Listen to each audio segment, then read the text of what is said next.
Baik, selamat pagi, saudara. Ini baru 12 pesertanya pagi ini. Oke, kita lanjut aja, kita sudah lewat 15 menit ini. Untuk topik kita pada hari ini adalah mengenai digital signature. Jadi merupakan sebuah aplikasi dari public key cryptography. Jadi pada pertemuan yang lalu kita sudah bahas mengenai kriptografi kunci publik ini yang ada setidaknya ada tiga aplikasi yang bisa dilakukan oleh sebuah sistem kriptografi kunci publik, yakni terkait dengan pengiriman message, pengiriman pesan, kemudian juga tentang digital signature sendiri, lalu juga untuk mengatasi problem pada key exchange atau key distribution. Jadi dengan menggunakan public key cryptography, sehingga orang misalkan untuk mengirim pesan itu tidak perlu janjian dulu di antara dua pihak, tetapi dengan mengenkripsinya dengan menggunakan kunci publik tujuan. Dan untuk digital signature ini juga sama prinsipnya, karena mengapa dibutuhkan kriptografi kunci publik, karena dalam digital signature ini nanti butuh verifikasi, dan verifikasi itu ya tentunya menggunakan sesuatu kunci yang sudah diketahui secara publik, ya. Jadi apakah benar ini merupakan tanda tangan dari yang bersangkutan atau tidak. Hanya sedikit beda dengan pengiriman pesan, ya. Jadi kalau misalkan di dalam pengiriman pesan, maka kunci publik itu digunakan untuk mengenkripsi, ya, mengenkripsi pesan, kemudian dekripsinya itu dengan menggunakan kunci privatnya atau kunci rahasia. Sementara untuk yang digital signature nanti untuk men-sign sebuah dokumen, maka digunakan kunci rahasia, ya, atau kunci private-nya. Kemudian untuk memverifikasi, jadi dengan menggunakan kunci publik. Demikian juga untuk misalkan pada pertemuan yang lalu kita juga sudah bahas mengenai protokol untuk pertukaran kunci, ya, key exchange di sini dengan menggunakan Diffie-Hellman, itu juga bisa dilakukan. Oke, hari ini kita fokuskan untuk membahas aplikasi pada kriptografi kunci publik, yakni pada digital signature. Dan ada dua bahasan yang akan kita diskusikan hari ini adalah tentang digital signature sendiri atau tanda tangan digital, kemudian hash function. Iya, bertahun-tahun orang menggunakan tanda tangan tadi untuk memverifikasi, ya, dokumen dan juga mengasosiasikan dokumen tadi dengan identitas, sehingga ya, kalau kita bicara masalah verifikasi, maka ini jadi misalkan kalau dalam transaksi, ya, di perbankan itu ada slip yang harus ditandatangani. Nah, kemudian tanda tangan tadi akan dicocokkan dengan tanda tangan yang tersembunyi, ya, di dalam buku tabungan. Ini, tapi hal-hal demikian itu sangat lemah, gitu ya. Jadi karena mudah saja orang lain itu mengcopy atau memasukkan tanda tangan. Nah, di dalam e-commerce atau e-dokumen, ya, maka hal tersebut tidak cukup. Jadi dengan menandatangani sebuah dokumen elektronik, ya, tidak sesederhana dengan mendigitalkan tanda tangan. Jadi yang kita masukkan di sini adalah digital signature, bukan signature yang didigitalkan.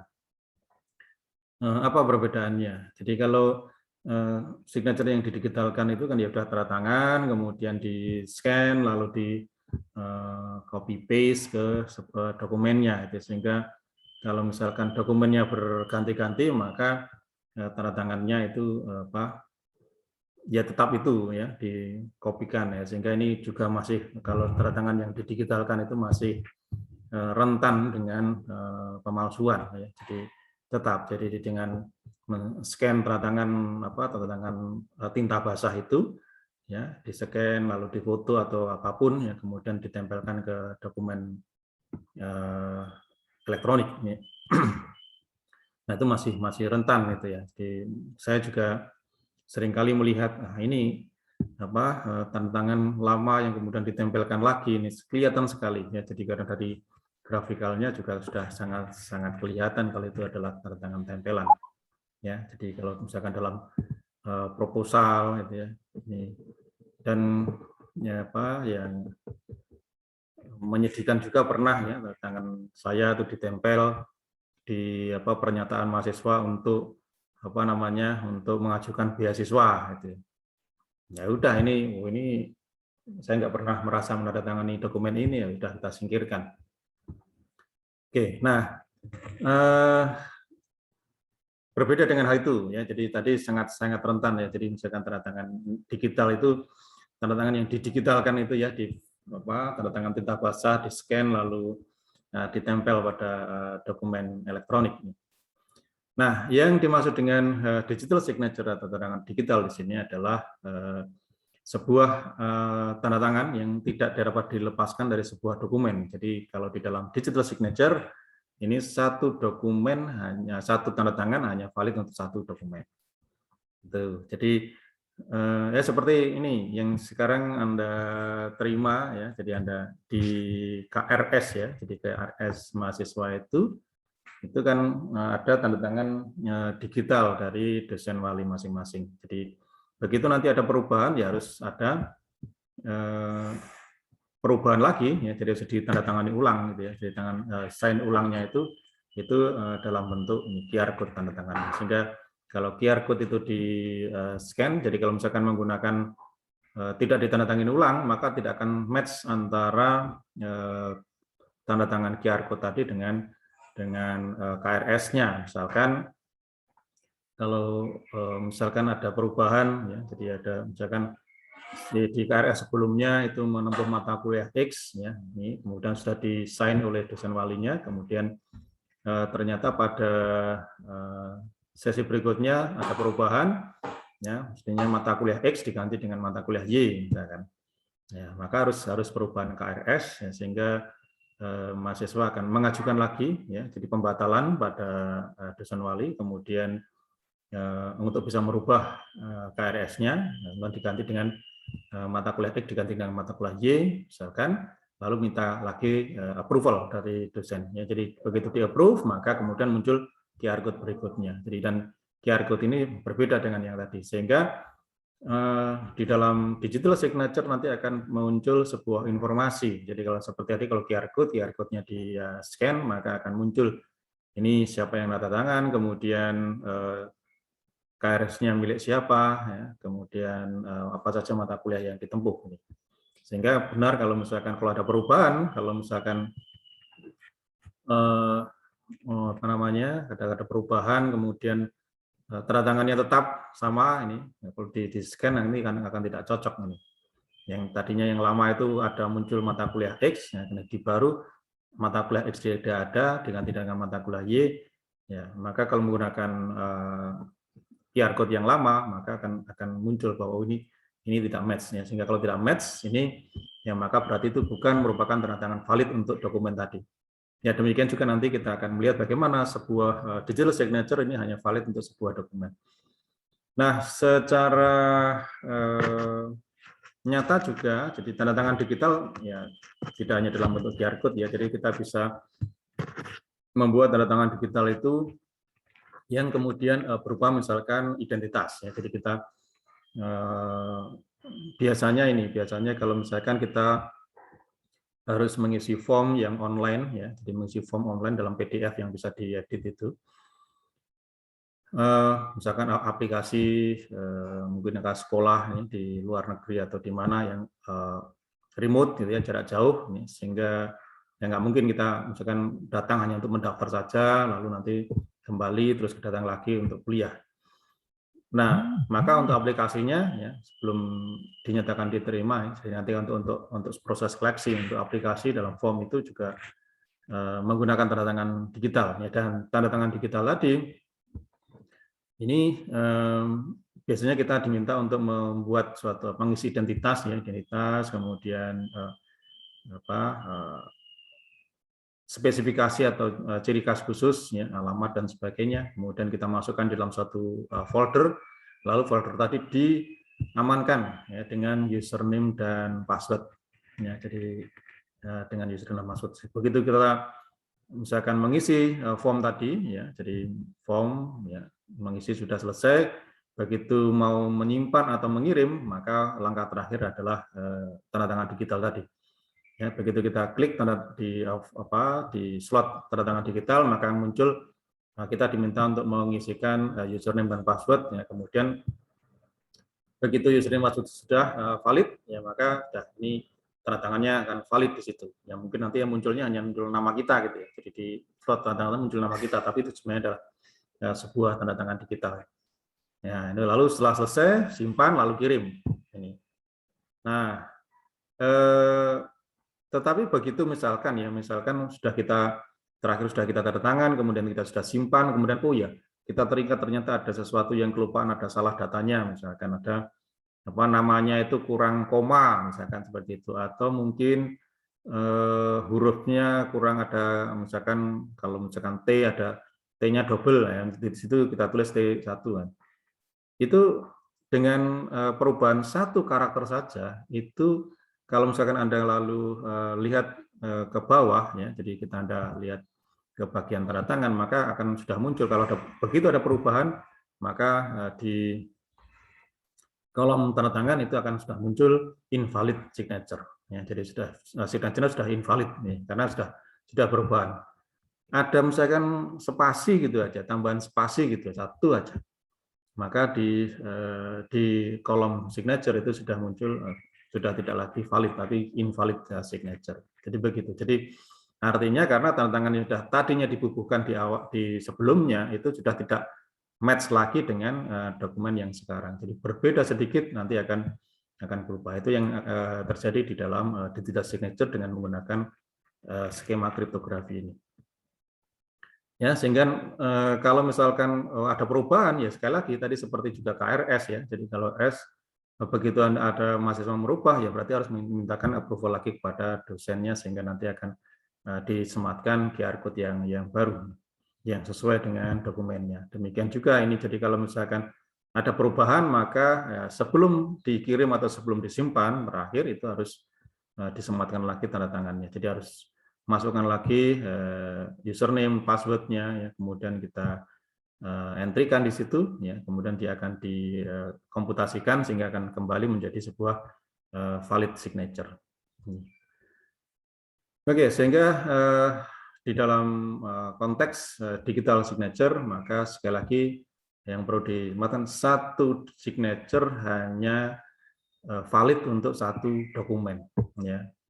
Ada perubahan sedikit pada dokumen itu dianggap dokumen yang berbeda, sehingga perlu ada signature lagi. Ya, sehingga dengan demikian maka digital signature ini akan tidak mudah untuk dipalsukan, ya, tidak mudah untuk dipalsukan, ya, dibandingkan dengan tanda tangan yang diselip, tanda tangan basah, atau tanda tangan basah yang kemudian di-scan, ya, itu tanda tangan yang didigitalkan, gitu ya. Lalu bisa ditempel di beberapa dokumen. Ya, ini itu yang sekarang terjadi, ya. Jadi misalkan saya melihat, ya, karena kalau saya nggak pernah mau untuk minta tanda tangan basah saya lalu ditempel di dokumen atau di scan atau gimana. Ya kalau mau saya harus tanda tangan langsung gitu ya. Jadi baik melalui screen ini, ya, dengan menggunakan peralatan khusus, ya, saya tanda tangan langsung, atau mungkin dicetak lalu saya pakai tanda tangan basah gitu. Ini karena ya itu tadi saya melihat banyak hal, ya, jadi artinya tanda tangan misalkan kalau dokumen untuk untuk misalkan kegiatan kemahasiswaan itu, ya, sering itu saya lihat itu, jadi oh ini tanda tangan dosen pembimbingnya ini kok sama dari waktu ke waktu gitu, ya. Jadi enggak sepertinya itu, dan kelihatan sekali kalau misalkan kita pantau dengan menggunakan softwarenya, maka akan kelihatan sekali. Ya, di PDF-nya juga akan kelihatan sekali kalau itu adalah tempelan, gitu ya. Jadi kan kelihatan karena apalagi nanti di Word kita akan kelihatan kalau itu adalah tanda tangan tempelan. Ini, jadi itu yang terjadi ya. Mungkin nanti ini sudah di bidang 3 kita juga sudah mengusulkan ke WTTI agar juga sama juga dengan KRS, gitu ya. Maka tanda tangan digital, ya, tanda tangan digital approval di Sister itu sudah mengeluarkan ini QR code-nya itu, sehingga tidak mudah untuk dipalsukan tanda tangan itu. Oke, jadi ini yang perlu dipahami tentang apa itu yang disebut sebagai digital signature. Nah, yang pertama ya yang bisa digunakan untuk signature, skema pertama adalah RSA. Jadi kita ingat RSA ya, pada pertemuan yang lalu bagaimana RSA itu digunakan untuk mengirimkan pesan. Ya, maka tujuan ya, jadi artinya penerima receiver-nya itu harus mengenerate 2 kunci ya. Jadi mengenerate 2 kunci yang satunya kunci publik dan satunya kunci privat. Jadi menentukan ya bilangan prima yang sangat besar ya. Jadi masih mengingat bilangan prima yang sangat besar ya, P dan Q, kemudian menghitung. Jadi ini langkah preliminarinya atau persiapannya itu sama persis dengan yang digunakan untuk mengirimkan pesan ya. Hanya saja yang harus, kalau di dalam pengiriman pesan yang harus mengkonstruksi P dan Q-nya itu adalah mereka yang penerima, gitu ya. Jadi mereka yang receiver itu harus membangun ya. Jadi P dan Q ya. Jadi ya, jadi menentukan P dan Q ya, menghitung N sama dengan P dan Q, P kali Q, lalu memilih kunci ya, salah satu kuncinya yang misalkan EA itu adalah sebuah kunci yang relatif prima dengan PN ya, di mana PN itu adalah P dikurangi 1 dikalikan Q dikurangi 1. Kemudian mempublish ya, jadi E-nya ya, jadi E dan N itu dipublish ya, sama persis dengan waktu untuk kebutuhan pengiriman pesan ya. Sementara untuk yang P, Q dan D, jadi D lalu B dan Q ini dirahasiakan ya, jadi ini dipublish. Oke, nah maka kalau di dalam di dalam pengiriman pesan ya, dalam konteks pengiriman pesan, maka yang harus mengkonstruksi ini, jadi mengkonstruksi kunci publik dan kunci privat ini adalah receiver ya, jadi orang yang dikirimi pesan.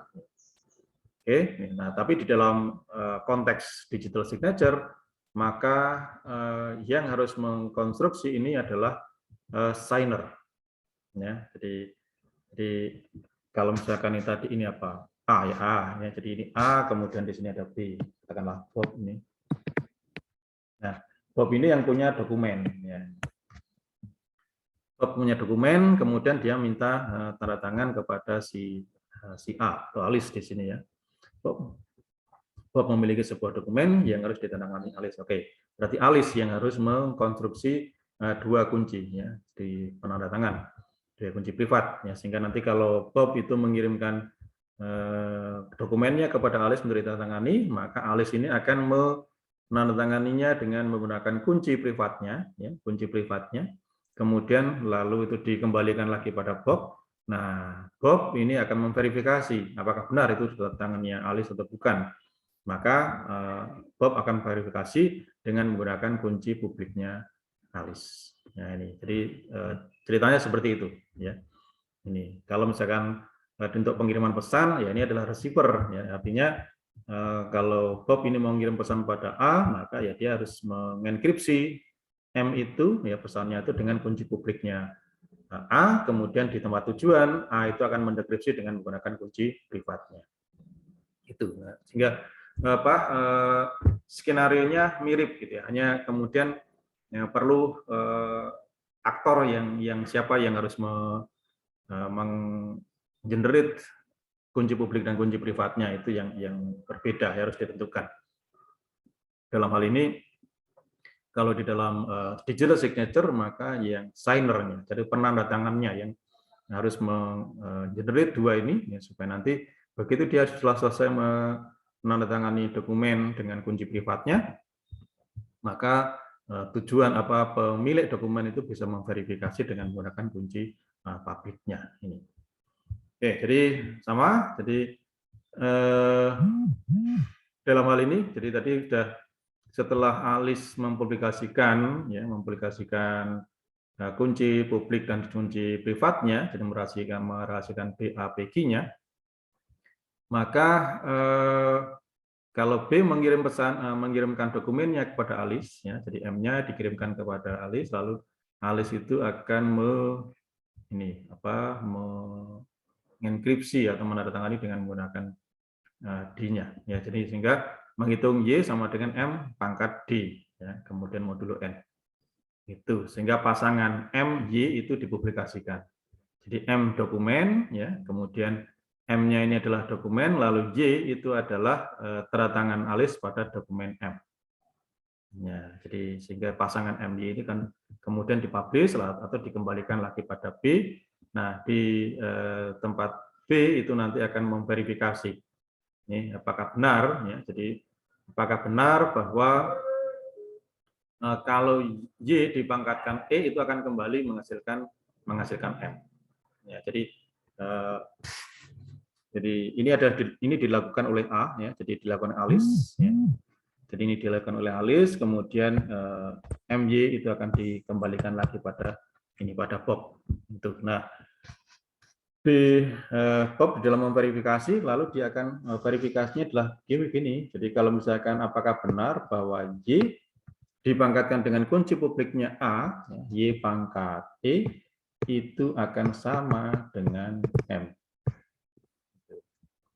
Jadi apakah benar Y pangkat E itu akan sama dengan M, itu cara memverifikasinya. Karena kalau sama dengan M maka benar, ya, bahwa karena tadi Y itu didapatkan dari M pangkat D, pangkat ya.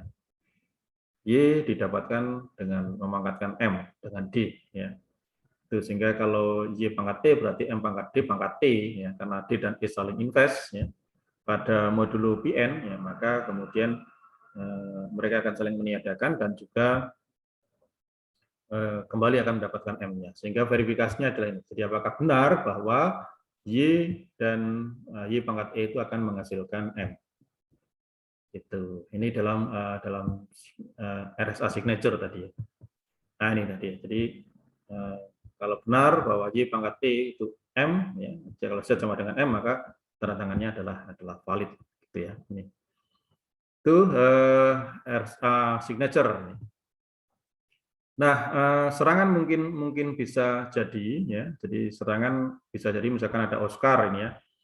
Ya, Oscar ini ingin menambahkan tanda tangan Alice pada dokumen lain, misalkan M1, maka dia tidak bisa dengan mudah menggunakan itu. Jadi karena tadi ingat bahwa ada Bob, ya, yang memiliki M, ya. Jadi artinya ini sudah merupakan suatu paket, ya. Jadi tadi yang diterima Bob tadi kan MY, ya. Jadi MY. Jadi yang diterima Bob tadi adalah MY. Jadi artinya M tadi, ya, pangkat D itu akan sama dengan Y. Ya. Jadi sudah satu paket, ya, sehingga MY itu adalah suatu paket di sini. Nah, kalau misalkan katakanlah Oscar ini punya dokumennya Bob, kemudian di sini tadi ada Alice, gitu ya. Nah, misalkan Oscar itu punya dokumen misalkan M1, gitu ya. M1, lalu nah karena M dan Y tadi kan dipublish, ya, pada akhirnya tadi, ya, ini. Jadi pasangan MY itu dipublikasikan.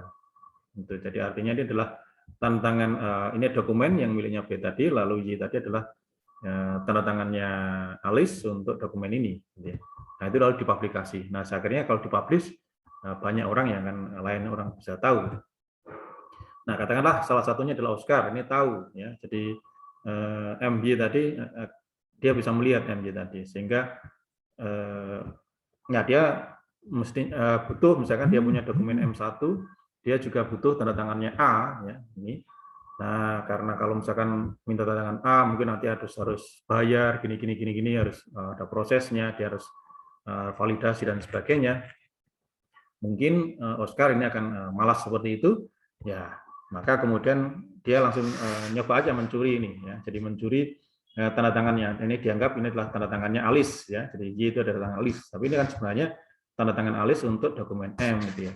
Maka kemudian dia langsung copy paste saja di sini, ya langsung Y gini. Nah, jadi dia klaim bahwa ini adalah apa namanya dia punya dokumen M1, ya kemudian ini J, ini dia mendapatkan signature tanda tangan dari A. Tapi ini kalau misalkan nanti divalidasi, nah ternyata kalau misalkan divalidasi kan kalau Y dipangkatkan E itu kan hasilnya M ini. Yang berarti Y pangkat E ini tidak akan menghasilkan M1. Ya, sehingga ini tidak mudah, sehingga mau nggak mau dia harus juga menghubungi A untuk menandatangani dokumennya. Itu walaupun nanti mungkin perlu bayar atau apa. Ya, sehingga dengan demikian maka sulit ya. Jadi jangankan untuk milik orang yang berbeda, misalkan B lalu mengubah memodifikasi M katakanlah ya. Jadi miliknya sendiri lalu dimodifikasi hanya berbeda ada spasi atau apa yang menambah. Maka signature ini sudah tidak valid lagi ya. Jadi signature ini tidak ada valid lagi karena tadi ya, jadi M yang lama tadi ini bakal pangkatkan D itu akan Y sama dengan Y. Sehingga nanti kalau dia merubah dokumennya ini, B merubah dokumennya, maka ya dia harus mintakan tanda tangan ulang pada A ya dengan proses yang semula gitu. Ini untuk tanda tangan digital tadi ya, sehingga satu dokumen ini. Jadi dengan asumsinya ya, dengan asumsi bahwa tidak ada dua dokumen yang berbeda kalau dipangkatkan dengan D itu menghasilkan hasilan yang sama. Nah, itu. Jadi asumsinya seperti itu. Apalagi nanti kalau misalkan dokumen dengan yang sangat kuncinya juga sangat besar gitu ya, maka diasumsikan itu tidak ada dua dokumen yang berbeda, kalau dipangkatkan D akan menghasilkan suatu hasil yang sama. Dan tadi kan apa namanya, memang kita bekerja dalam suatu modulo ya. Jadi tapi modulunya itu bukan modulo kecil, ya, modulo yang sangat besar. Ya. Jadi kalau N modulo N itu kan P dan dikalikan Q ya, bilangan prima P dikalikan bilangan prima Q yang PQ-nya itu ini namanya bilangan prima yang sangat besar gitu ya, sehingga dengan ini menghasilkan modulo yang sangat besar ya, sehingga dengan karena rentangnya itu apa namanya rentangnya itu luas ya, maka diasumsikan ini tidak ada dua dokumen yang berbeda, itu kalau dipangkatkan D akan menghasilkan Y yang sama. Ya berbeda kalau misalkan modulnya kecil ya, modulnya misalkan modulnya 15, mana itu dimungkinkan itu kan apa berbeda dokumennya lalu hasil perpangkatannya bisa sama karena kita bekerja di modulo yang kecil. Ya. Ini mengenai kemungkinan serangan ya. Dari serangannya adalah pemalsuan itu tadi. Jadi kalau serangannya terhadap tanda tangan ya pemalsuan tanda tangan tadi. Jadi kalau misalkan ya tadi kalau tanda tangan didigitalkan ya cuma di scan ya lalu ditempelkan gitu. Ya lalu banyak dokumen ini tanda tangannya sama. Nah, sementara kalau yang di tanda tangan digital ini ya, hanya satu tanda tangan hanya valid hanya satu kali. Jadi sekali lagi kalau misalkan menandatangani suatu dokumen ini hanya pada saat akhir. Ya. Jadi pada saat akhir sebelum dokumen tadi dikirim atau sebelum dokumen tadi disimpan. Ya. Tapi begitu karena begitu sudah ditandatangani, lalu kemudian setelah tandatangani masih ada perubahan, maka ya tandatangan nanti akan menjadi tidak valid lagi. Oke, berikutnya khusus untuk RSA ini ya, khusus untuk RSA ini juga bisa digunakan untuk skema blind signature. Jadi kalau ini hanya untuk RSA, kalau untuk yang lain seperti misalkan dislog ini, discrete logaritma, ya, DB-Hellman atau L-Gamal, itu nggak bisa, ya. Jadi nggak bisa digunakan untuk skema blind signature. Jadi yang bisa digunakan untuk skema blind signature ini hanya RSA saja. Jadi skenario RSA tadi yang apa? Yang ini, ya. Nah seperti ini bisa digunakan untuk skema blind signature. Lalu apa itu blind signature? Blind signature ini adalah sebuah skenario digital signature di mana penanda tangan itu tidak mengetahui isi dokumen yang ditandatangani. Ya, jadi penanda tangan ini tidak mengetahui, jadi apa yang akan dia tandatangani. Ya. Jadi blind signature ini bisa dihindari, saya stop share dulu.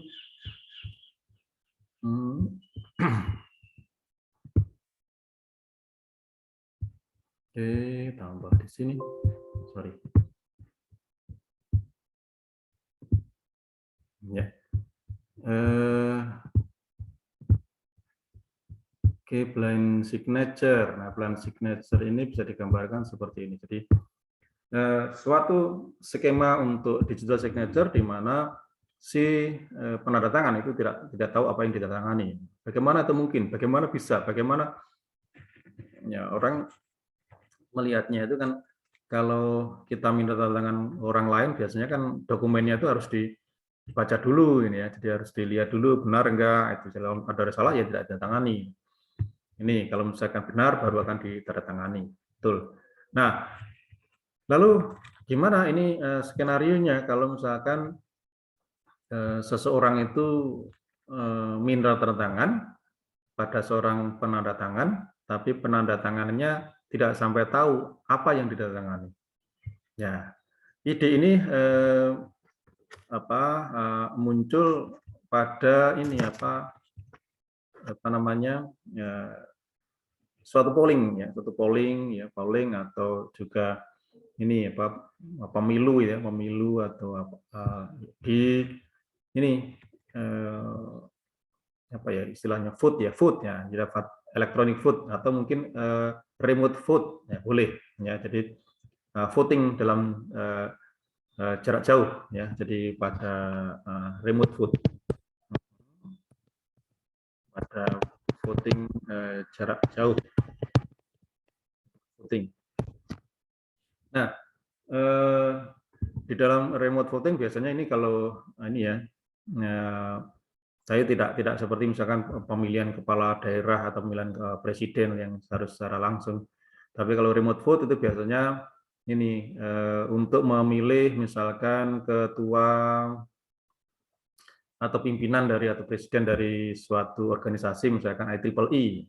IEEE ini kan organisasi sudah mendunia ya, sehingga anggotanya di seluruh dunia ya, maka untuk voting misalkan pusatnya IEEE itu pusatnya di Amerika, ya nggak mungkin semua orang akan datang ke Amerika. Ya. Yang ada dua cara yang mereka lakukan, yakni misalkan dengan by post, ya melewati pos, ya kemudian atau menggunakan electronic vote, ya dengan di website mereka. Itu. Nah ini blind signature ini kita gambarkan ini yang by post tadi, ya jadi dengan menggunakan pos ya sehingga ada dalam kartu suara itu ya katakanlah kartu suara ini ada kolomnya misalkan ini, lalu ini adalah kandidat A, ini kandidat B ya, kemudian nanti terserah nanti si voternya tadi memilih yang mana. Tetapi kartu suara ini harus ditandatangani oleh misalkan panitia atau ketua panitia pemilihan, ya, ketua panitia pemilihan. Jadi yang ini harus ada TT-nya. Ini, jadi harus ditandatangani oleh ketua panitia pemilihan. Nah, tentunya karena sifatnya pada voting ini adalah rahasia, ya, jadi bebas dan rahasia ini, maka ya jelas sebelum itu dihitung ya votingnya tadi, maka ya kalau ini kartunya ini harus ditandatangani oleh si ketua panitia tadi, kan akhirnya ketua panitia kan tahu, oh si ini milih A, si ini milih B, kan gitu. Jadi di sini ada dia harus menentukan ya siapa yang dipilih. Ini milih A, ini milih B. Nah, karena ini dia tahu ini kartunya dari mana, ya. Nah, padahal karena ini harus rahasia. Ya. Jadi di satu sisi, ya, kartu suara ini valid kalau ada tanda tangannya ketua panitia. Kemudian tetapi di lain pihak ini harus rahasia, ya. Jadi ketua panitia pun juga tidak boleh tahu siapa yang dipilih. Kalau di dalam pemilu kita secara langsung itu kan kalau misalkan kita datang ya ke KPPS, ya, lalu KPPS itu sudah ini, jadi KPPS tadi sudah menandatangani semua kartu, ya semua kartu kosong, ya. Jadi semua kartu yang masih belum dipilih, ya, jadi ditandatangani semua. Itu. Nah, baru begitu ada pemilih datang, lalu disodori kartu yang sudah ditandatangani oleh si KPPS-nya tadi. Ini ya, sudah seperti itu, lalu dicoblos, langsung dimasukkan ini. Nah, itu memang sudah rahasia, jadi artinya si ketua panitia pun juga tidak tahu siapa yang dipilih oleh si voter tadi. Ya, demikian. Nah, sekarang kalau untuk yang remote seperti ini gimana? Misalkan jarak jauh, ya, jarak jauh, di mana kartu suara itu harus valid, ya. Jadi kartu suara harus valid, dan tentunya kalau dalam konteks ini maka si penandatangan ini juga tidak mau menandatangani yang belangko yang masih kosong ini. Seperti itu, ya. Kalau pemilihan secara umum kan langsung sudah, ya. Jadi artinya sudah ditandatangani, berarti belangko yang diberikan adalah belangko yang valid, lalu diadakan pencoblosan, lalu masukkan ke kotak. Jadi sudah alurnya itu kelihatan. Jadi sehingga nggak masalah kalau misalkan si ketua panitia ya untuk validasi menandatangani semua kartu-kartu atau belangko yang masih kosong, nggak apa-apa karena pada saat itu juga akan diberikan. Ya. Sementara kalau remote ini gimana? Nah, kalau remote maka ya tentunya ini harus terisi dulu. Ya. Jadi siapa yang dipilih harus terisi dulu, baru ditandatangani oleh si ketua panitia. Tapi bagaimana caranya supaya ketua panitia tidak tahu siapa yang dipilih, ya ini karena masih rahasia tadi sifatnya. Maka untuk itu kalau secara remote ini, jadi selain mengirimkan kartu suara seperti ini, di pihak panitia juga mengirimkan amplop khusus. Nah, amplop khusus.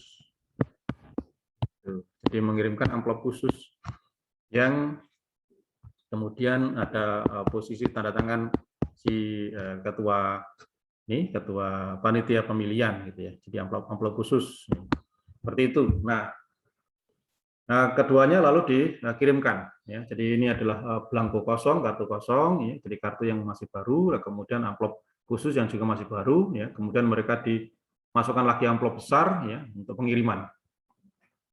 Nah, dikirimkan ke voter, misalkan di mana gitu ya, di tempat yang jauh dikirimkan. Nah, sampai di tujuan, maka si voter tadi ini akan memilih, misalkan dia memilih menyilang A, misalkan dipilih A. Sudah.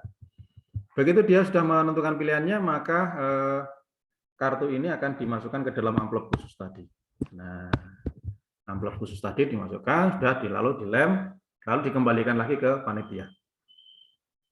Nah, kemudian amplop khusus ini adalah amplop yang di dalamnya sudah berisi di dalamnya ada lapisan karbonnya. Ya, jadi amplop khusus ini di dalamnya ada lapisan karbonnya. Sehingga nah, ini dimasukkan jelas ya, ini yang kelihatan ya hanya amplopnya ini ya, kelihatan yang amplopnya, kemudian dikirimkan balik ke panitia. Nah, di panitia memverifikasi, oh ya betul amplopnya valid, ya amplopnya asli. Ya, begitu amplop asli, kemudian sudah dilem, berarti sudah di dalamnya sudah ada votingnya, ya, jadi isi suara sudah ada pilihan, maka kemudian amplop inilah yang kemudian ditandatangani oleh si ketua panitia. Ini. Nah, karena di dalamnya ini berisi karbon, maka nanti tanda tangan ketua panitia tadi akan tertindas di sini juga. Nah inilah apa namanya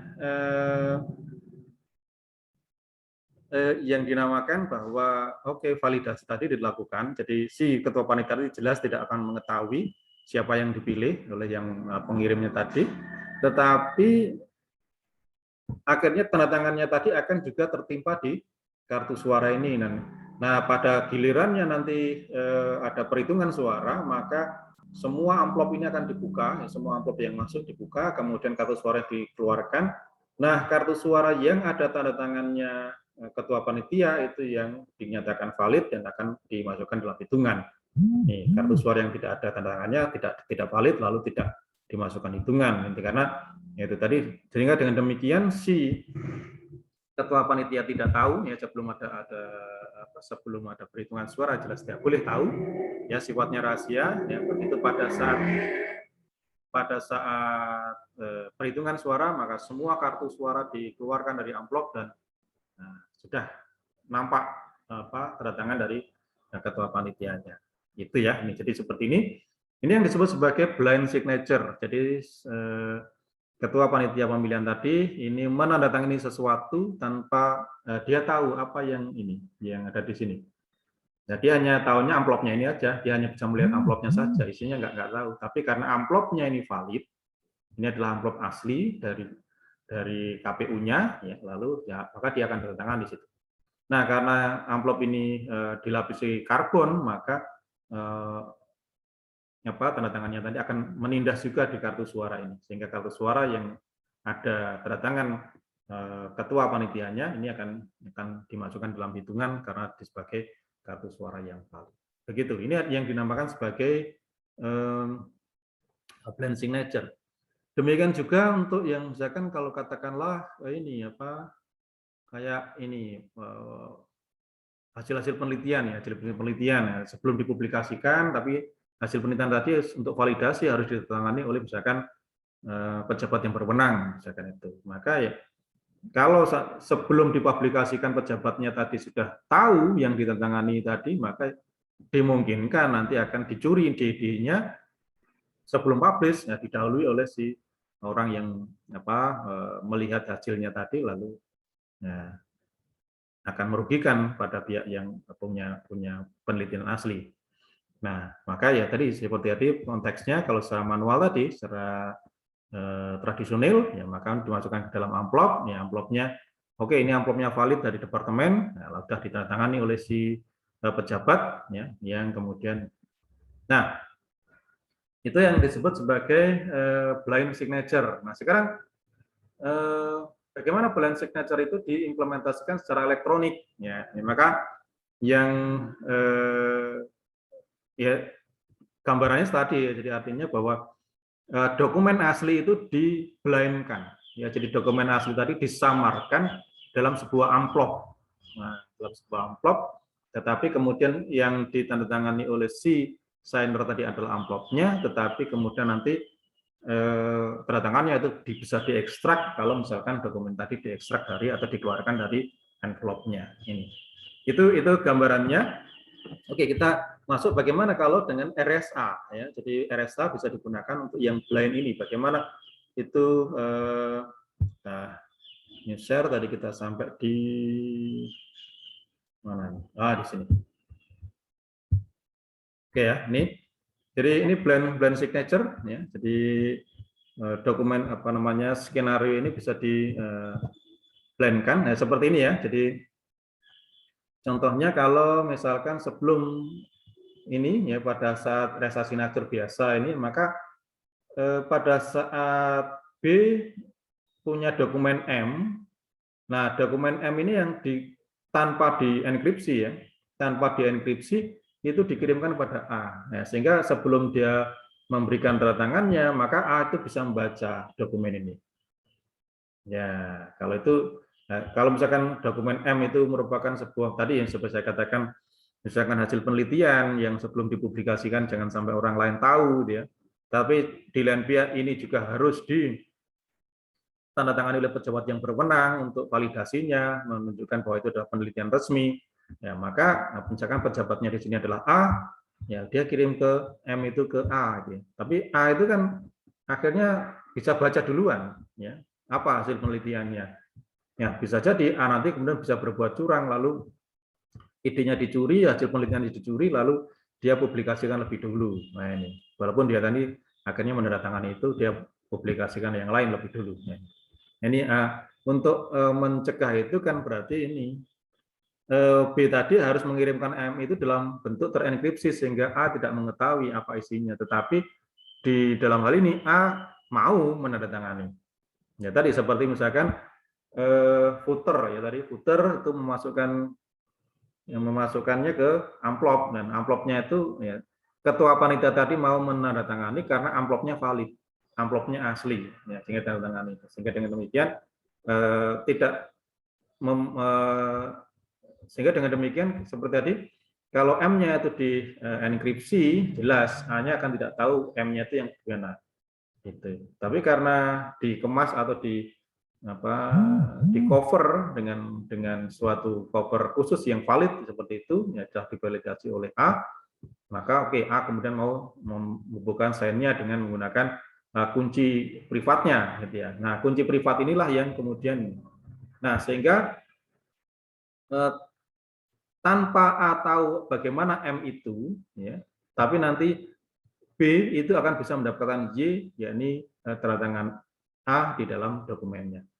Itu yang blind. Ya, coba ini kita lihat bagaimana blind tadi. Jadi misalkan Bob ini publikasi, ya, menemukan penelitian disahkan oleh pejabatnya, yakni Alice. Tapi dia tidak ingin detail temuannya diketahui, ya, termasuk juga Alice ini, sehingga sebelum dia mendapatkan patennya dari temuan itu. Ini yang blind signature. Nah, ini adalah protokolnya, ya. Jadi ini protokolnya tadi seperti tadi. Jadi sub sama, yakni Alice, ya. Ini Alice, ini dia akan memilih dua bilangan prima yang sangat besar, RSI tadi ya, P dan Q, kemudian menghitung N-nya, ya. Kemudian menghitung E-nya, ya. Lalu menentukan invest dari E yang D, ya. Kemudian dia mempublish E dan N, gitu. Ini. Kemudian dia merahasiakan kuncinya D. Dia merahasiakan kuncinya D, kemudian P, I. Nah, ini dirahasiakan. Oke, ya, dirahasiakan. Ini dipublish. Oke. Nah, kemudian di sini B, Bob itu punya dokumen, ya. Jadi Bob ini dia punya dokumen M. Nah, ini. Nah, tidak seperti tadi langsung mengirimkan M itu kepada A sehingga A bisa membacanya, tapi ini Bob ini memilih Bob memilih sebuah bilangan random K, ya, modulo N di mana K dan N itu 1. Jadi artinya kalau GCD K dan N 1 kan berarti K itu relatif prima dengan N. Kalau K relatif prima dengan N, maka berarti K nanti akan punya invest. Itu aja. Ya, jadi memilih bilangan random. Nah, nanti K ini dirahasiakan, ya. Jadi ini bilangan rahasianya K, ya. Jadi K-nya itu dirahasiakan. Nah, ditutup, di cover, jadi dipilih.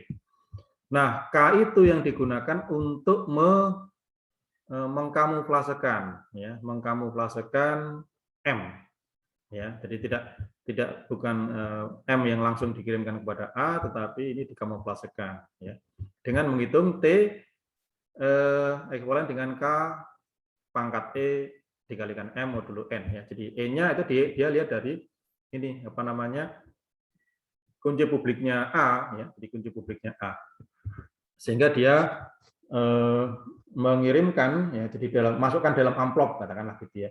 Jadi T itu, ya, isinya adalah M dipangkatkan E elemen apa namanya kunci publiknya A, ya, kemudian K ya tadi, sorry K, ya, jadi K pangkat E, yang ini untuk mengkamuflasekan, ya, kemudian dikalikan dengan M. Nah ini ya,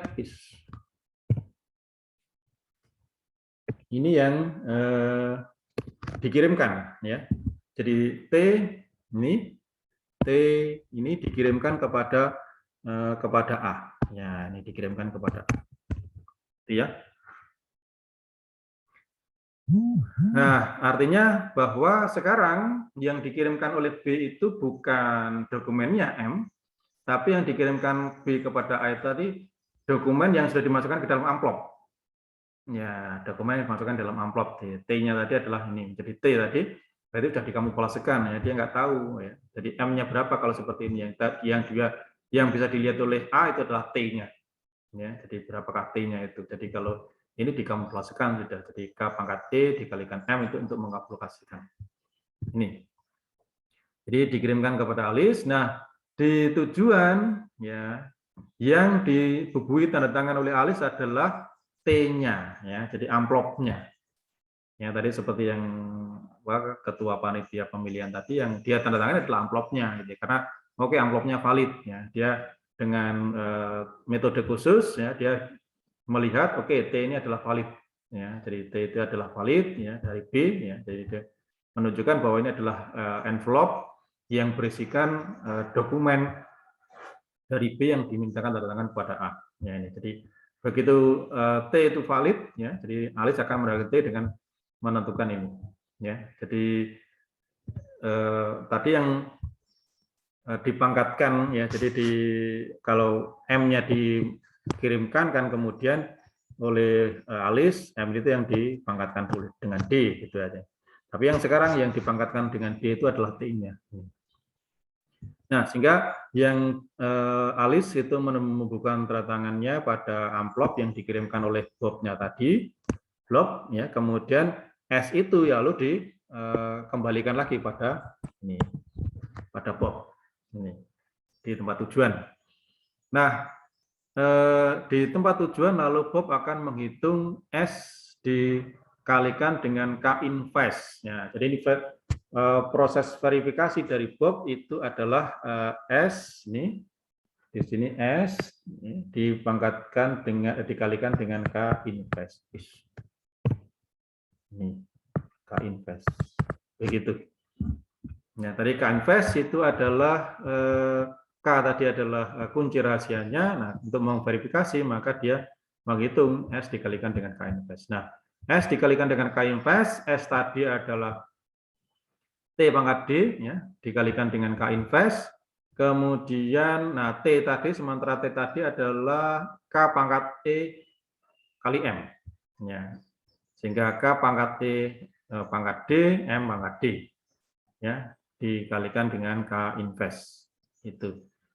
Nah, di sini, nah, E pangkat D, ya, E dikalikan D kan ini saling invest, ya, sehingga nanti akan K pangkat 1. Sehingga di sini K dikalikan dengan K invest. Ya, K dikalikan dengan K invest, jelas ini apa menghasilkan 1, ya, sehingga ini akan pada akhirnya mendapatkan M pangkat D. Dan kita ketahui bahwa M pangkat D ini adalah tanda tangan dari Alice pada dokumen M. Ini tanda tangan dari Alice pada dokumen M. Ya, sehingga tadi Alice tidak langsung memberikan tanda tangannya, ini, jadi tidak langsung memberikan tanda tangannya ini, ya, seperti pada contoh sebelumnya, pada kasus pada protokol sebelumnya, pada signature secara langsung. Jadi sehingga tapi Alice menandatangani amplopnya ini. Tapi begitu sudah sampai di D, ya, ini verifikasi tadi ini akan berlangsung sesuai seperti misalkan mengekstrak, ya. Jadi mengekstrak dikalikan dengan K invest, ya, dikalikan K invest, sehingga pada akhirnya Bob itu akan mendapatkan M pangkat D. Ya, ini. Jadi pada akhirnya dia mendapatkan M pangkat D, yakni tanda tangan pada Alice yang disematkan pada dokumennya M, ya, dokumennya B, yakni M. Sama persis dengan yang tadi, ya. dengan yang tadi, ya ini. Ya, jadi ini adalah tanda tangan dari alis ya pada dokumen M itu adalah M pangkat D tadi ya, sehingga kalau ini secara langsung, tapi kalau di dalam blind signature itu dilakukan secara tidak langsung, yaitu dengan yang ditandatangani oleh alis itu adalah T-nya atau amplopnya ini, tetapi di tujuan dengan menggunakan invest dari kunci privatnya, B akan bisa mendapatkan ini M pangkat D tadi. Ya, ini digital signature, dan ini hanya bisa dilakukan dengan menggunakan skenario RSA. Ya, jadi artinya dalam hal ini A tidak tahu M itu apa, ya, tapi yang dia bisa lihat hanya T-nya saja. Ya, jadi dia bisa melihat T-nya saja, sehingga dia karena sudah oke, T valid, lalu kemudian T yang ditandatangani oleh A, tapi di tempat tujuan Bob bisa mendapatkan tanda tangan A pada dokumennya, yakni M pangkat D tadi. Nah, ini yang diharapkan oleh Bob, dia mendapatkan M pangkat D tanpa harus si Alice tahu ya M-nya itu apa. Gitu. Sehingga ini disebut sebagai blind signature. Kemudian di sisi yang lain untuk public key ya, tadi tidak hanya menggunakan kalau RSA itu menggunakan perpangkatan ya, jadi menggunakan perpangkatan, lalu nanti kekuatannya itu adalah pada kesulitan untuk faktorisasi prima. Ini maka di sini pada sesi discrete logaritma ya, jadi kita juga punya skenario pada discrete logaritma. Nah, pada dislog seperti L-Gamal ini juga bisa dinyatakan apa? Signature, bisa digunakan untuk melakukan digital signature. Prosesnya sama ya, jadi preliminarnya sama. Jadi seperti tadi kalau misalkan dalam RSA sama, ini harus pihak yang mendatangani itu harus mengkonstruksi dua bilangan prima yang sangat besar, kemudian publish kunci enkripsi dan menyembunyikan atau merahasiakan kunci privatnya. Demikian juga untuk L-Gamal, maka si penandatangan itu alis itu ini sama dengan sebelumnya. Kalau yang sebelumnya itu si penerima itu harus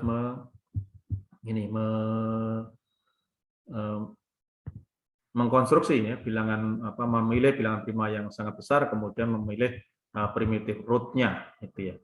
Primitive root-nya, kemudian dia memilih bilangan rahasia A, ya, pilih bilangan rahasia A, kemudian menghitung beta itu akan ekuivalen dengan A pangkat A modulo P. Ya, sehingga sama dengan yang tadi, kalau misalkan ini adalah penandatangannya, katakanlah alis, penandatangannya sama, pejabatnya itu alis, maka dia akan mempublish ya, sama dengan konteks atau skenario pengiriman pesan ya. Maka untuk di sini juga penandatangan itu akan mempublish kunci publiknya, yakni P lalu alfa ini beta. Sementara A itu disembunyikan. Ya, kunci rahasia A itu akan dia sembunyikan. Oke, ya disembunyikan, lalu sehingga sulit untuk pihak ya, jadi karena bilangan yang sangat besar, maka kesulitan dislognya ini adalah sulit untuk menentukan A ya dari, walaupun orang tahu hubungannya alfa dan beta ya, jadi beta itu adalah alfa pangkat A pada modulo P itu. Tetapi untuk mendapatkan berapakah A supaya alfa pangkat A ekuivalen dengan B modulo P, nah ini adalah sesuatu yang sulit, ada kesulitan di dalam permasalahan discrete logaritma. Ya, jadi ini dipublish, ya, ini dipublish, kemudian hanya diprivatkan. Oke ya, ini lalu bagaimana untuk penandatangannya? Nah, ini penandatangan itu seperti ini. Jadi untuk mendatangkan dokumen M, ya, jadi, maka Bob itu akan memilih bilangan rahasia K tadi, ya, kemudian di mana K dengan P-1 itu relatif prima, ya, kemudian R, ya, menghitung R, alfa pangkat K, jadi kalau tadi alfanya tadi, ingat bahwa yang dipublikasi oleh Alice itu adalah P alfa beta, ini, Kemudian yang disimpan itu adalah ini A. Ya. Jadi A ini adalah rahasia. Ya. Sementara ini adalah publik. Oke, nah sehingga Bob ini akan bisa menghitung ini. Jadi dia bisa menghitung. Jadi M-nya itu juga akan dikamuflasekan juga. Memilih bilangan rahasia K, memilih bilangan rahasia K untuk menandatangani. Ya, jadi misalkan, jadi artinya ini Bob-nya punya M ya. Jadi nah ini tidak bisa dilakukan secara blind ya. Jadi Bob tidak bisa mengkamuflasekan M untuk dikirimkan kepada A. Sudah, M ini yang kemudian dikirimkan ke sini. Nah, di tempat tujuan, nah ini yang dilakukan oleh Alice. Ini. Jadi memilih bilangan random ya rahasia K, ya, kemudian memilih di mana GCD-nya atau FBB-nya 1 dengan P-1. Kemudian dia menghitung R, ya, jadi dia menghitung R itu adalah ekuivalen dengan alfa pangkat K ya modulo P, kemudian menghitung S itu adalah K invest ya, investnya ini dikalikan dengan M dikurangi AR ya modulo P min 1 ya, sehingga dokumen yang telah ditandatangani merupakan triple MRS ini. Jadi M-nya adalah dokumennya, kemudian ada R, ada S yang dikomputasikan seperti ini. Nah, MRS inilah yang kemudian dikembalikan lagi pada Bob. Nah, ini pada Bob ini. Dikembalikan sebagai suatu tanda tangan dari Alice ya terhadap dokumennya, yakni dokumen M. Ya jelas ini tidak berlangsung secara blind ya, jadi tidak berlangsung secara buta. Jadi M ini kalau dengan menggunakan Elgamal, Alice akan selalu tahu apa itu dokumen M-nya. Jadi sehingga kalau misalkan Bob itu ingin menghendaki supaya penandatanganan secara blind ya berarti dia harus menggunakan skema RSA tadi. Kalau menggunakan Elgamal enggak, tapi cuma Elgamal itu nanti bisa ini dengan kalau tadi di mana ya di RSA itu tanda tangannya lebih kelihatan ya, jadi M pangkat D itu kelihatan. M pangkat D, jadi langsung M langsung dipangkatkan D. Nih, dan tapi untuk itu bisa dilakukan secara blind. Nah, sementara kalau di dalam Elgamal itu tidak langsung ya, tidak langsung M-nya ditandatangani secara langsung ya. Itu dengan menggunakan dua kuantitas ini. Jadi RS, jadi menghitung RS, ya, kemudian tipenya ini. Nah, di tempat tujuan ini bagaimana B itu bisa memverifikasi kalau RS itu merupakan tanda tangan yang valid untuk M, gitu. Maka ya, dia melakukan ini. Verifikasinya ya tadi Bob itu akan download kunci publiknya Alice jadi Pak P alpha beta. Kemudian dia menghitung V1 itu ekuivalen dengan B pangkat R pangkat S modulo P, dan V2 itu alfa pangkat M modulo P. Ya. Signature ini dinyatakan valid kalau misalkan V1 itu ekuivalen dengan V2 pada modulo P. Itu ya ini. Nah ini bagaimana itu bisa terjadi? Ya, kalau V1 tadi B pangkat R, ya. Ini tadi V2-nya itu adalah alfa pangkat M, ya, ini alfa pangkat M.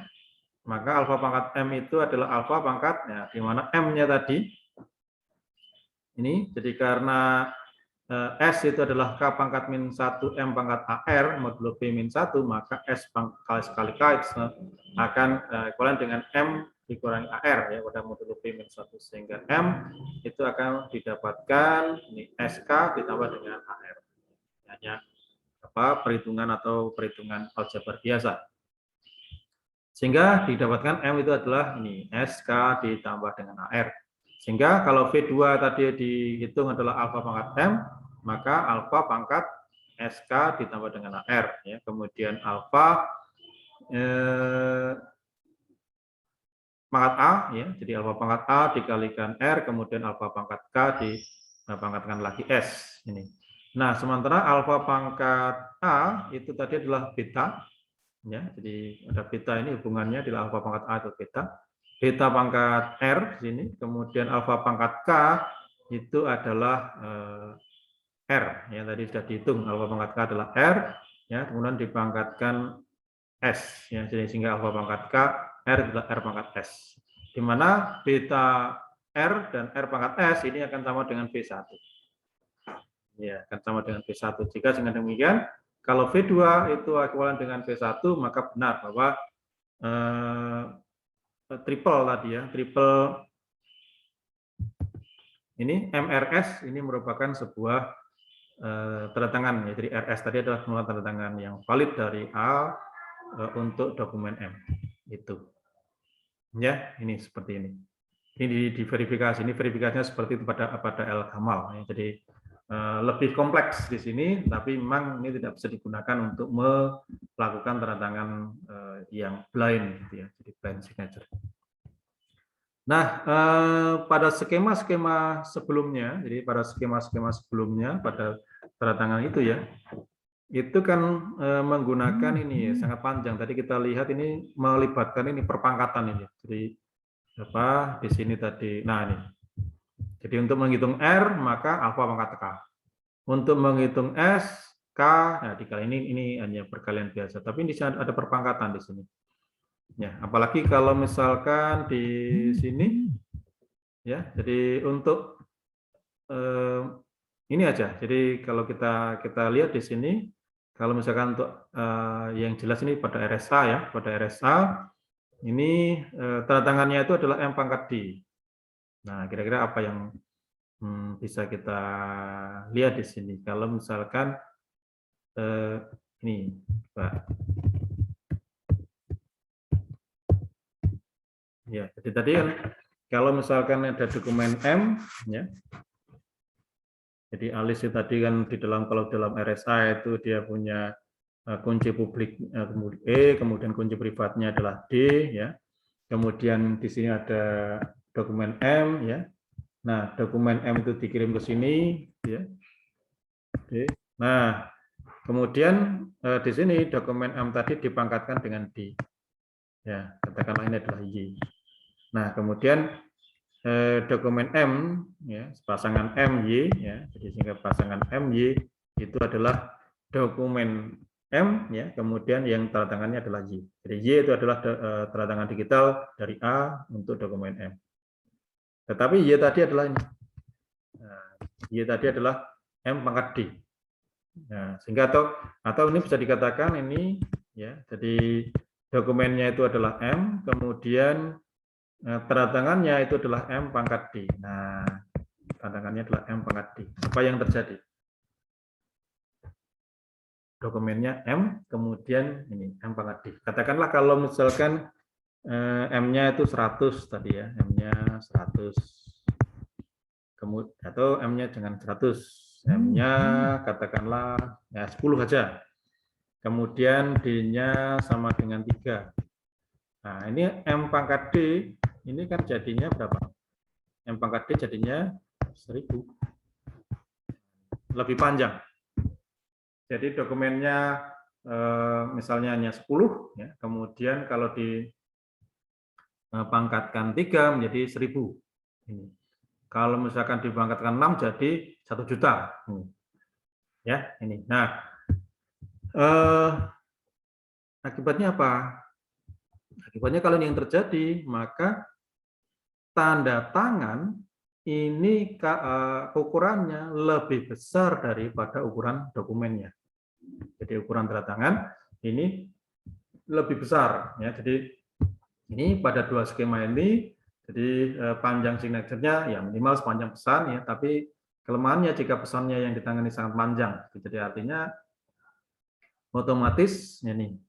Jadi akhirnya tidak make sense gitu ya. Jadi misalkan dokumennya itu hanya satu halaman, tapi tanda tangannya itu lebih besar lagi, misalkan sampai 5 halaman. Nah, itu yang menjadi kelemahannya kalau misalkan langsung menggunakan tanda tangan ini. Nah, maka untuk mengatasi masalah itu diperlukan sebuah fungsi hash. Ya, ini. Jadi sebelum ditandatangani, M itu harus di-hash-kan dulu. Di-hash-kan, kemudian hasil hash-nya itulah yang kemudian baru ditandatangani, baru dipangkatkan. Sehingga nanti tidak terlalu panjang, tidak terlalu besar. Nah, apa itu fungsi hash ini?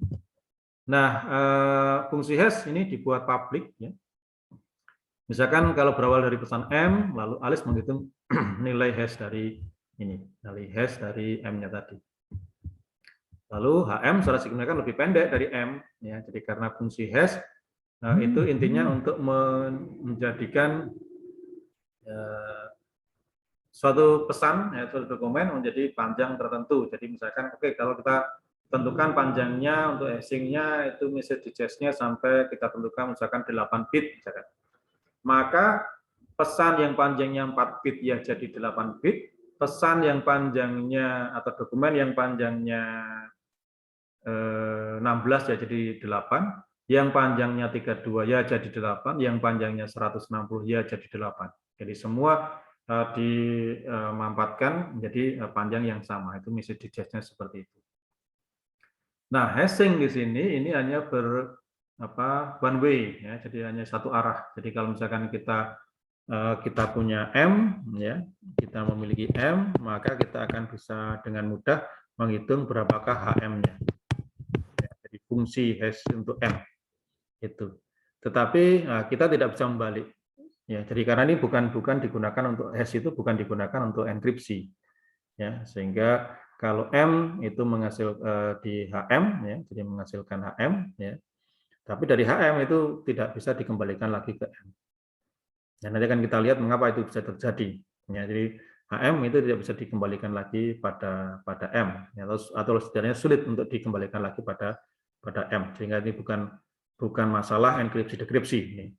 Hanya keperluannya adalah HM tadi untuk ini memampatkan tadi, ya. Jadi kalau misalkan yang di-sign, yang dipangkatkan itu adalah dokumen aslinya, maka tadi dokumen aslinya itu hanya panjangnya misalkan 10, ya, kalau dipangkatkan maka bisa panjangnya jadi 1000. Ini kalau D-nya itu adalah 3. Nah itu, sehingga otomatis di sini akan tidak make sense kalau misalkan ukuran dari tanda tangan itu lebih besar daripada ukuran dokumennya. Sehingga dengan demikian, oke, dokumen tadi harus di-hash-kan dulu, yang kemudian desain itu adalah hasil HM-nya. Ya, jadi desain itu hasil HM-nya. Oke, ya, kemudian nah, bagaimana bentuk verifikasinya? Ya, kalau signature tadi diverifikasi, dan kemudian apakah sama kalau M aslinya tadi di-hash-kan? Oke ya, jadi di sini akhirnya M lalu di-hash-kan. Ya, baru setelah di-hash itu baru desain. Ya, jadi HM-nya itu yang kemudian desain. Nah, desain seperti ini. Oke. Nah, kemudian di verifikasi, pada proses verifikasi ini akan dilihat apakah kemudian hasil verifikasi dari sign, ya. Jadi kalau misalkan itu desain ya, pada tataran verifikasi, kalau misalkan hasil signature untuk HM, nah ini kalau misalkan ini diverifikasi, ya, diverifikasi, ya tentunya nanti akan menghasilkan apakah nanti ini akan sama dengan kalau misalkan M itu di-hash, ya, karena M-nya masih ada. Jadi kalau M di-hash apakah sama? Jadi kalau misalkan sama, ya, jadi karena kita tidak bisa tadi sekali lagi tidak bisa mengembalikan HM itu pada M.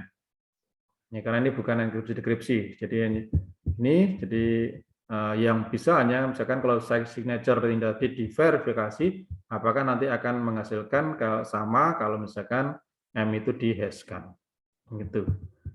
Ya, jadi ini pasangan, sehingga pasangan M signature HM ini memuat prinsip yang sama dengan skema signature aslinya.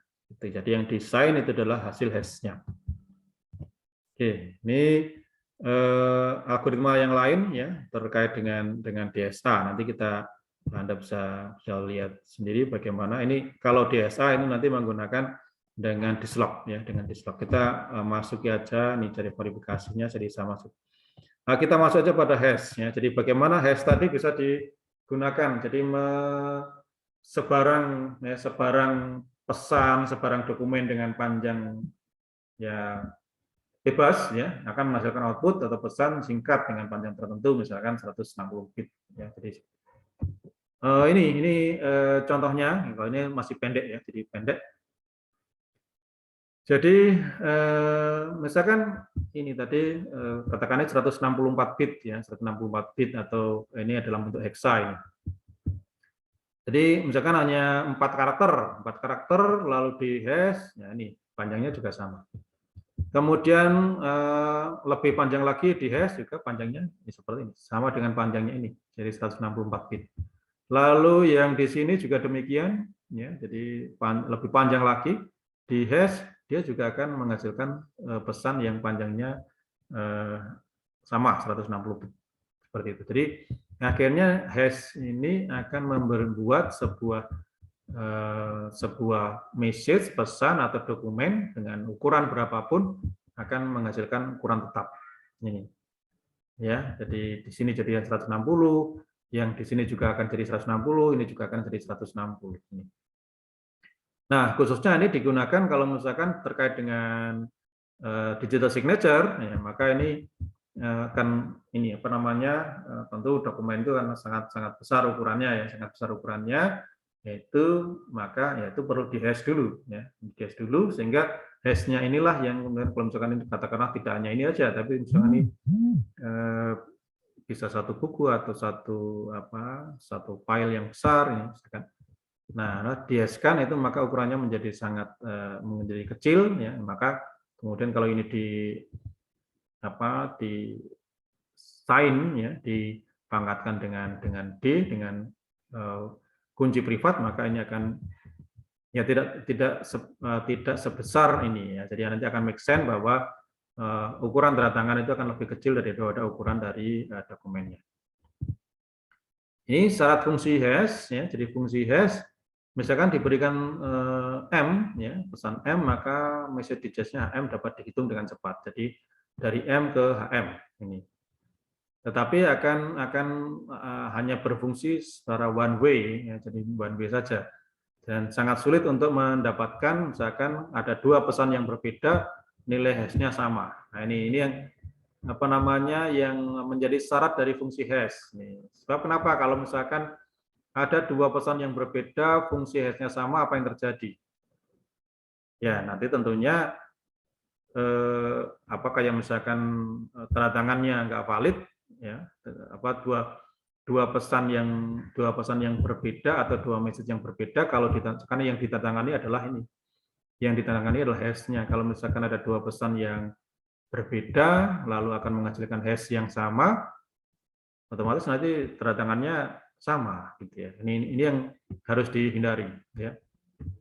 Tapi itu sangat sulit karena apa? Karena ukuran yang digunakan, kemudian kunci yang digunakan juga kunci dengan menggunakan bilangan-bilangan yang sangat besar. Modulonya juga sangat besar, ya. Jadi modulo yang digunakan juga sangat besar sehingga diharapkan memang agar sulit untuk mendapatkan pesan seperti itu. Jadi kalau M1 dan M2-nya beda, maka hash-nya mestinya beda ya, jadi mesti berbeda. Itu karena dengan menggunakan asumsinya dengan menggunakan modulo yang sangat besar. Itu ya, ini syarat dari fungsi hash itu ya. Oke, penggunaan fungsi hash. Oke. Nah, ini.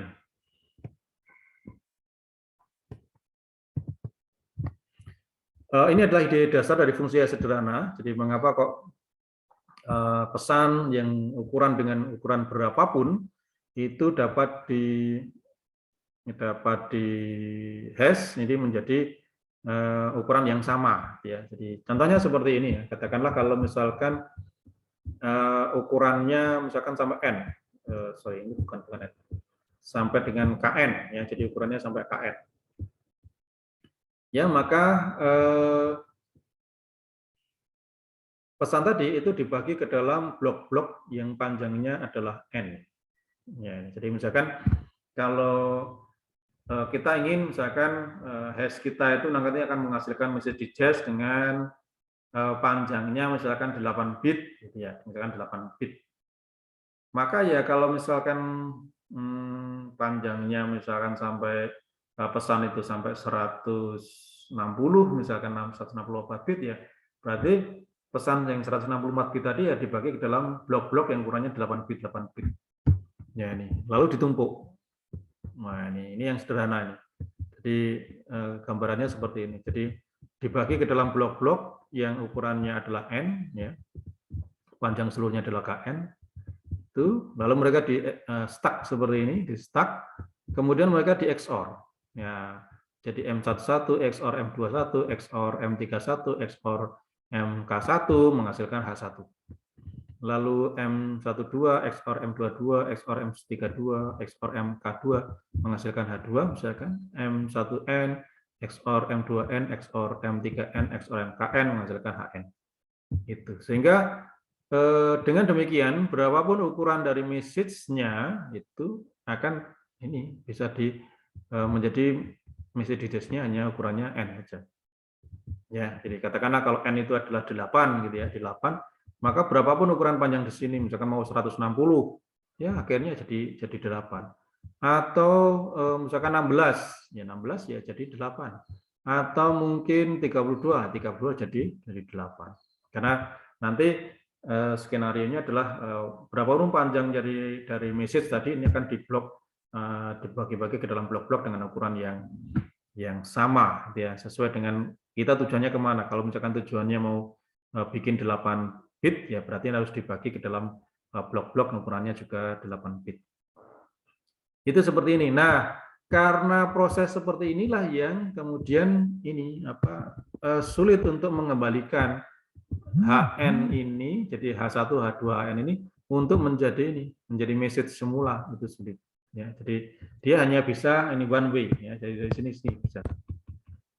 Ya, jadi one way, tapi untuk pengembaliannya ini yang tidak bisa, sulit. Ya, ini tidak sulit untuk bisa mengembalikan dari yang sini karena stuck tadi. Dan stucknya ini juga ukurannya tidak tentu, tergantung dari panjangnya dari dari message tadi. Begitu ya, sehingga kalau misalkan panjangnya 160 jadi 8, maka yang dipangkatkan hanya 8 tadi. Ini jadi ukuran 8 tadi yang dipangkatkan. Oke. Ya. Itu. Jadi intinya itu, jadi fungsi hash itu hanya nanti untuk verifikasinya ya dibandingkan antara kalau misalkan M itu di hash kemudian ini diverifikasi ya di dekripsi, maka apakah hasilnya sama gitu.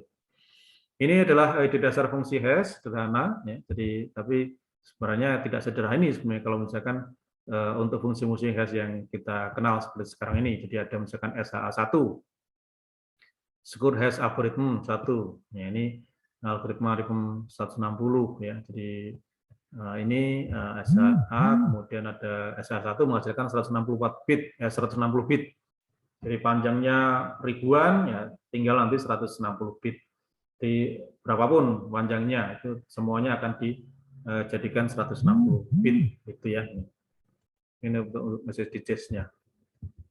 Oke, itu terkait dengan hash ya, terkait dengan hash. Jadi artinya fungsi hash itu digunakan untuk bukan hanya mengkompresi ya, tapi lebih tepatnya untuk menghasilkan sebuah message digits dengan panjang tertentu ya, terserah kita. Jadi misalkan kita mau semakin kalau misalkan di aplikasi yang sesungguhnya tentu message itu panjangnya ya sangat panjang gitu ya, sangat panjang, kemudian kuncinya juga supaya jadi supaya secure atau aman itu bisa juga ukurannya juga sangat panjang. Ini dipesan dengan panjang ini, contoh ini panjang 3072 dipecah ke dalam 6 blok berukuran ini 512 bit. Ini sehingga nantinya akan menghasilkan ini 512 bit ini. Oke, itu saudara tentang terkait dengan digital signature ya. Jadi kita beberapa skenario sudah kita juga bahas tentang digital signature yang udah.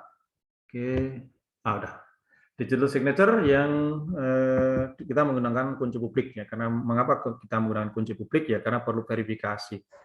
Orang memverifikasi apakah benar signature adalah signature yang valid atau tidak itu bergantung dari ini harus melakukan verifikasi dengan menggunakan kunci publik dari penandatanganan. Itu. Nah, kemudian ada RSA yang berbasis pada perpangkatan atau pada pemfaktoran bilangan menjadi bilangan prima, ya, faktorisasi prima. Atau juga kita bisa melakukan digital signature dengan menggunakan skema discrete logaritma, ya. Jadi bisa tadi L-Gamal, kemudian ada DSA itu juga